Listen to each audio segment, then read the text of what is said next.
अस्सलाम वालेकुम स्टूडेंट्स। आज तो जो लेक्चर हम स्टार्ट करने जा रहे हैं वो आपके फर्स्ट से चैप्टर 4 आपका है वर्क एंड एनर्जी, वो हम स्टार्ट करेंगे। बेटा देखिए, आप अगर वर्क और एनर्जी को देखें तो बेटा इस चैप्टर में आप पहले पार्ट में वर्क को पढ़ेंगे और बाद में सेकंड पार्ट में आप किस पे पढ़ेंगे, इस पे एनर्जी के बारे में पढ़ेंगे और टाइप्स ऑफ एनर्जी और डिफरेंट आपके फॉर्म्स ऑफ एनर्जी को हम स्टडी करेंगे।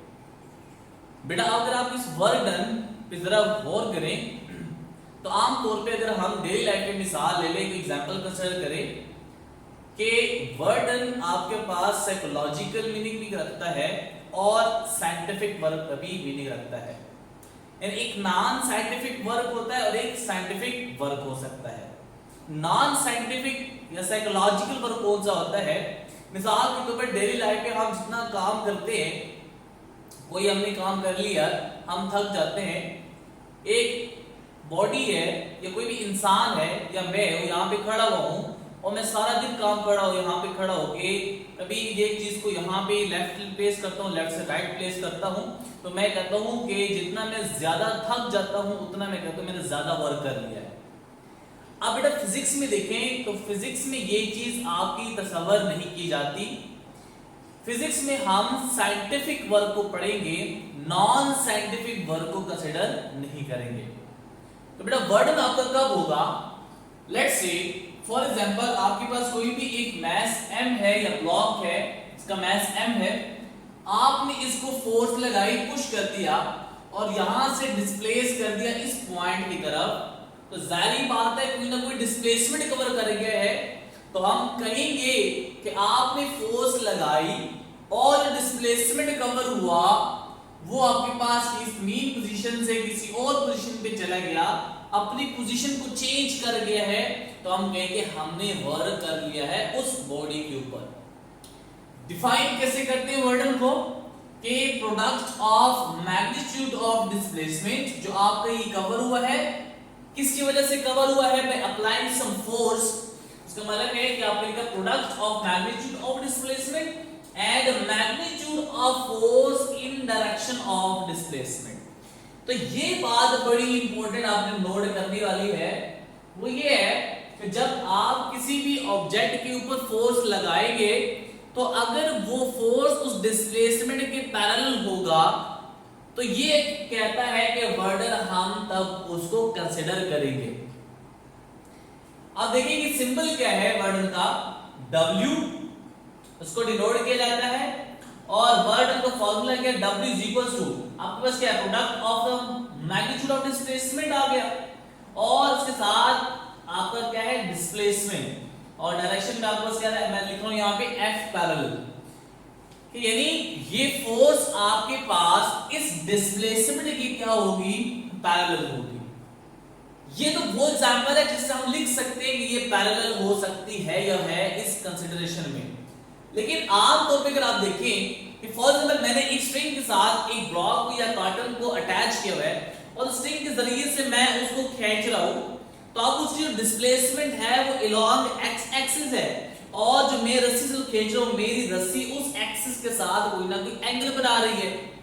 तो उसको मैंने एक कंसीडर किया हुआ है इस एग्जांपल में कि ये कोई भी आपका मास m है जिसको आप खींच रहे हैं यहां से, यानी ये फोर्स आपकी जो स्ट्रिंग है इसके ऊपर आप लगा रहे हो, makes an angle theta with x axis, displacement along x axis है और फोर्स के अगर आप डायरेक्शन देखें तो वो डिस्प्लेसमेंट के पैरेलल नहीं है बल्कि किसी भी एंगल के ऊपर मौजूद है। तो अगर इस केस में अगर होगा तो आपने बेटा chapter number 2 resolution of the force पढ़ा है कि आमतौर पे जब ये कंसीडरेशन कंसीडर करेंगे तो हम इस फोर्स के कंपोनेंट्स बनाएंगे और फिर हम फोर्स का वो कंपोनेंट देखेंगे जो डिस्प्लेसमेंट के क्या होगा? पैरेलल होगा। तो देखिए बेटा ये थीटा है, इसके अपोजिट साइड अगर आप देखें वो कौन सी होती है? F sin थीटा, और इसके एडजेसेंट साइड कौन सी होती है? F cos theta. तो क्या F sin थीटा D के पैरेलल है? नहीं, ऊपर पे आपकी क्या है? परपेंडिकुलर है। क्या डिस्प्लेसमेंट F sin थीटा के अलोंग हो रही है? ये भी पॉसिबल नहीं हो रहा। तो अगर आप देखें तो only factor which is parallel to the displacement is F cos theta. तो इसलिए मैं इसको लिखूंगा कि W is equals to F cos theta into displacement और मैं इसको लिख सकता हूं W=FD cos थीटा। ये फॉर्मूला कब लगाएंगे? जब आपका फोर्स डिस्प्लेसमेंट के साथ कोई ना कोई एंगल के ऊपर होगा, उस केस में आपने फॉर्मूला ये वाला लगाना है। अब देखिए बेटा, यूनिट अगर हम निकालना चाहें तो अगर आप देखिए फोर्स की यूनिट क्या होती है? न्यूटन, और डिस्प्लेसमेंट की यूनिट क्या है? मीटर। तो न्यूटन मीटर आप लिख सकते हैं कि इसकी क्या है? यूनिट आ गई। कुछ और यूनिट्स भी होती हैं डिफरेंट सिस्टम्स में।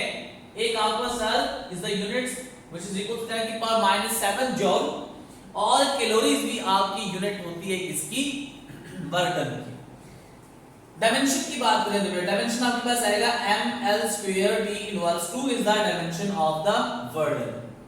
बेटा आपने ये फॉर्मूला भी लिखा हुआ है और आपने बेटा ये फॉर्मूला भी लिखा हुआ है।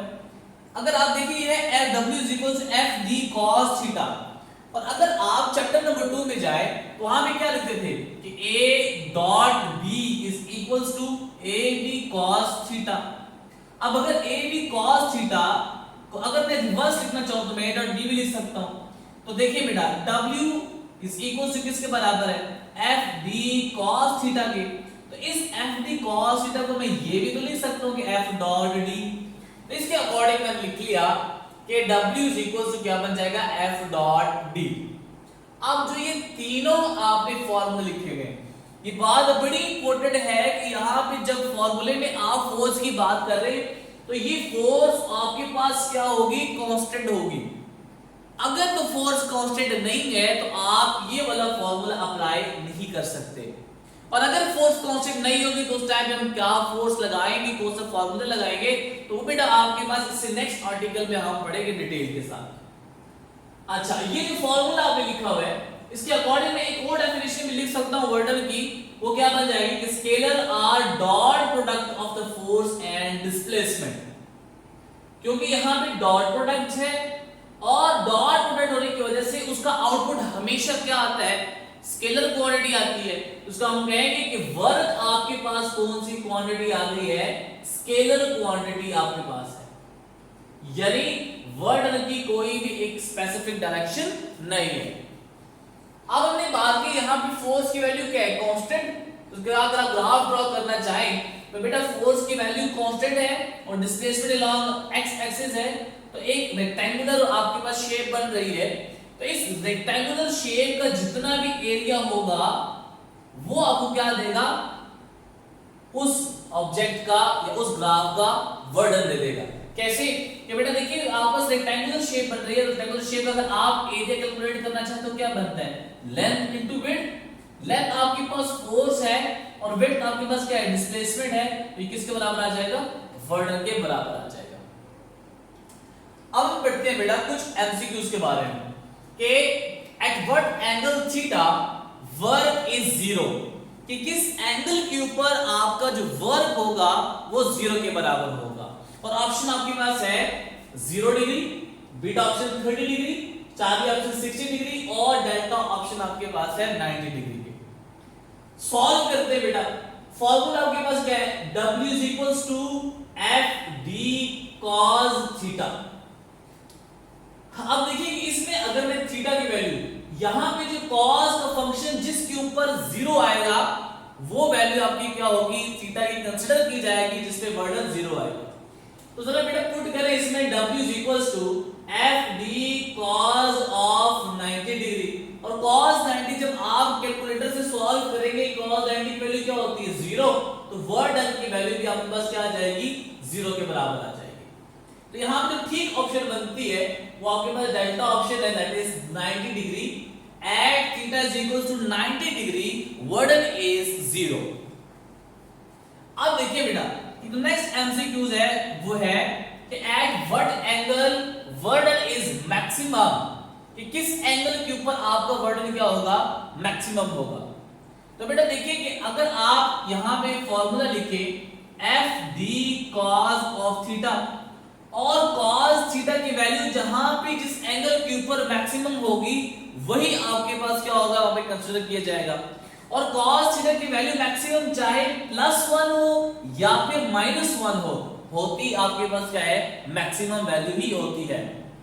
अब देखिए कि अगर आप इसमें W=FD cos of 0 degree put करें तो cos 0 डिग्री बराबर होता है बेटा 1 के, ये आ जाएगा w is equal to F D. तो इसका मतलब है अल्फा ऑप्शन आपकी क्या बन रही है, ठीक बन रही है। लेकिन इस फॉर्मूले में अगर आप cos 180 पुट करें तो बनेगा F D cos of 180 degree. तो बेटा cos 180 किसके बराबर होता है -1 के, उसकी केस का बनेगा एफ डी। तो अगर आप देखें इसमें जो ठीक ऑप्शन बन रही है वो कौन से बन रही है, डेल्टा ऑप्शन बन रही है, जो कि आपके पास क्या है, both A and B option. Next MCQ देखिए बेटा, बड़ी इंपॉर्टेंट एमसीक्यूज के बाद जो कि इंडिकेटर्स पॉइंट ऑफ व्यू से है। At what angle work done is half of its maximum value, कि किस एंगल के ऊपर आपकी वर्क डन की वैल्यू मैक्सिमम वैल्यू के हाफ के बराबर होगी।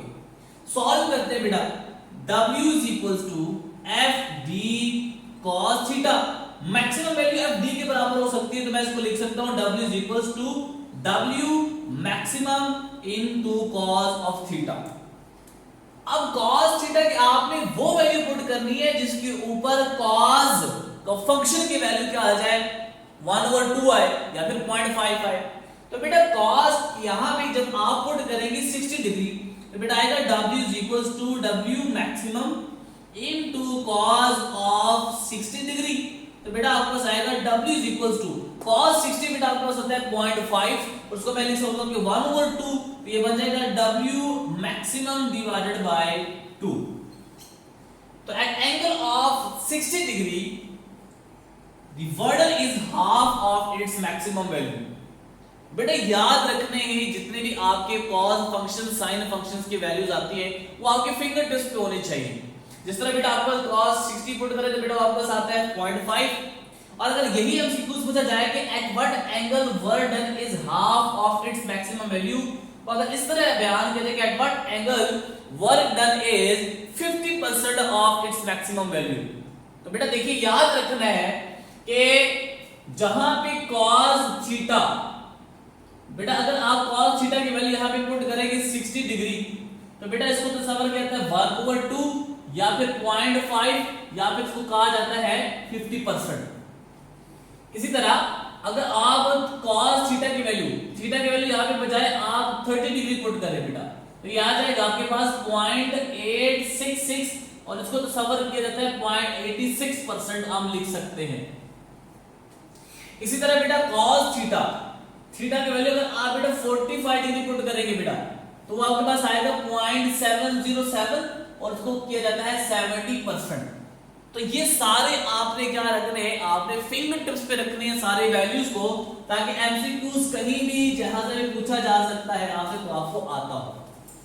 नेक्स्ट एमसीक्यूज वहां उसी तरह का ही है, at what angle word is 86% of its maximum value. तो बेटा आपने इसको सॉल्व करना है, बेटा आप इसको क्या लिखेंगे 30 डिग्री से पुट होता है तो बेटा आपके पास आंसर आ जाएगा। तो इसमें ऑप्शन आपके पास क्या आती है, बीटा ऑप्शन बन रही है।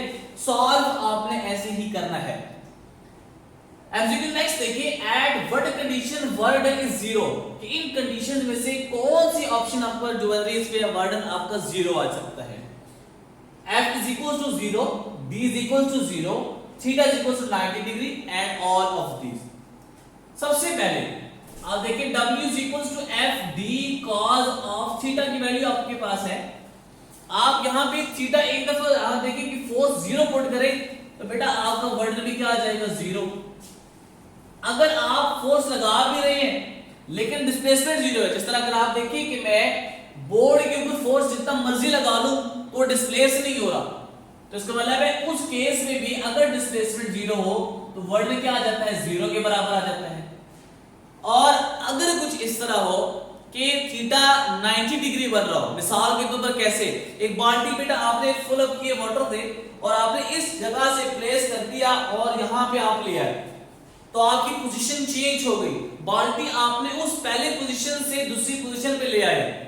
और कीजिएगा बेटा जरा, मैंने बाल्टी को यहां पे इस तरह पकड़ा हुआ है तो बेटा फोर्स आपके पास अपवर्ड लग रही है और जो डिस्प्लेसमेंट है वो अलोंग एक्सिस है, तो दोनों के दरमियान एंगल कितना बन रहा है 90 डिग्री बन रहा है। तो उस केस में भी आपका वर्ड क्या आता है 0। तो ठीक ऑप्शन आपके पास बन रही है, वो क्या बन रही है delta option, that is all of these. अब देखिए जो कंक्लूजन आपके पास है वो पॉजिटिव वर्क कब हो सकता है और नेगेटिव वर्क कब हो सकता है। जब आपका एंगल 90 डिग्री से लेस होगा उस केस में हम कहते हैं कि एक्यूट एंगल है। जिस तरह अगर आप देखें कि अगर आप फोर्स भी इस ऑब्जेक्ट के ऊपर इस डायरेक्शन में लगा रहे हैं और डिस्प्लेसमेंट भी उसी डायरेक्शन में है तो बॉडी ऑलरेडी पहले मूव कर रही थी, आपने फोर्स भी लगा ली तो अब उसकी स्पीड क्या हो जाएगी, बढ़ जाएगी। तो हम कहते हैं कि at acute angle when force is applied then it increases the speed of the body। Negative work कब होगा, जब आपका थीटा ग्रेटर हो जाएगा 90 से। मिसाल के तौर पर आपकी बॉडी जा रही है, आगे कोई भी बॉडी जा रही है, डिस्प्लेसमेंट आगे फॉरवर्ड डायरेक्शन में है, आप फोर्स लगा रहे हैं बैकवर्ड डायरेक्शन में, तो जाहिर बात है उसकी जो स्पीड हो जाएगी वो क्या हो जाएगी, रिड्यूस हो जाएगी। तो इसका मतलब है कि when theta is greater than 90 degree acute angle speed of the body it decreases। और ये कब होता है, जब आप इस मार्कर को अपवर्ड लेके जा रहे हैं, थ्रो करते जा रहे हैं, आपने थ्रो कर दिया तो फोर्स ऑफ ग्रेविटी डाउनवर्ड है, डिस्प्लेसमेंट किधर है, अपवर्ड है। जैसे अपवर्ड जाता है उसकी स्पीड क्या होती जाती है, कम होती जाती है। तो इसलिए हम कहते हैं कि वहां पे क्या है, एक नेगेटिव वर्क है। तो अगेंस्ट द ग्रेविटी जो आप वर्डन कर रहे हैं वो आपका क्या होगा, नेगेटिव वर्डन होगा। सेकंड एग्जांपल इस तरह है कि अगर फ्रिक्शन की बात करें तो जब आपकी बॉडी या कोई भी कार आगे मूव करती है तो फ्रिक्शन फोर्स उसके अगेंस्ट लगती है और फ्रिक्शन फोर्स हमेशा उस ऑब्जेक्ट की स्पीड या मोशन को क्या करेगा, रिड्यूस करेगा। तो फ्रिक्शन की वजह से जो वर्डन आपके पास हो रहा है वो भी कौन सा होगा, नेगेटिव वर्डन होगा। और ये बात थी आपके पास कुछ बेटा, आपके पास इंट्रोडक्शन थी वर्डन के बारे में। नेक्स्ट आर्टिकल में हम पढ़ेंगे एक नया आर्टिकल पढ़ेंगे इसके वर्डन, अगर आपका ये फोर्स कांस्टेंट ना हो। उम्मीद है बेटा समझ आएगा लेक्चर आपको। तो नेक्स्ट इसी तब तक के लिए बेटा फिर अल्लाह हाफिज।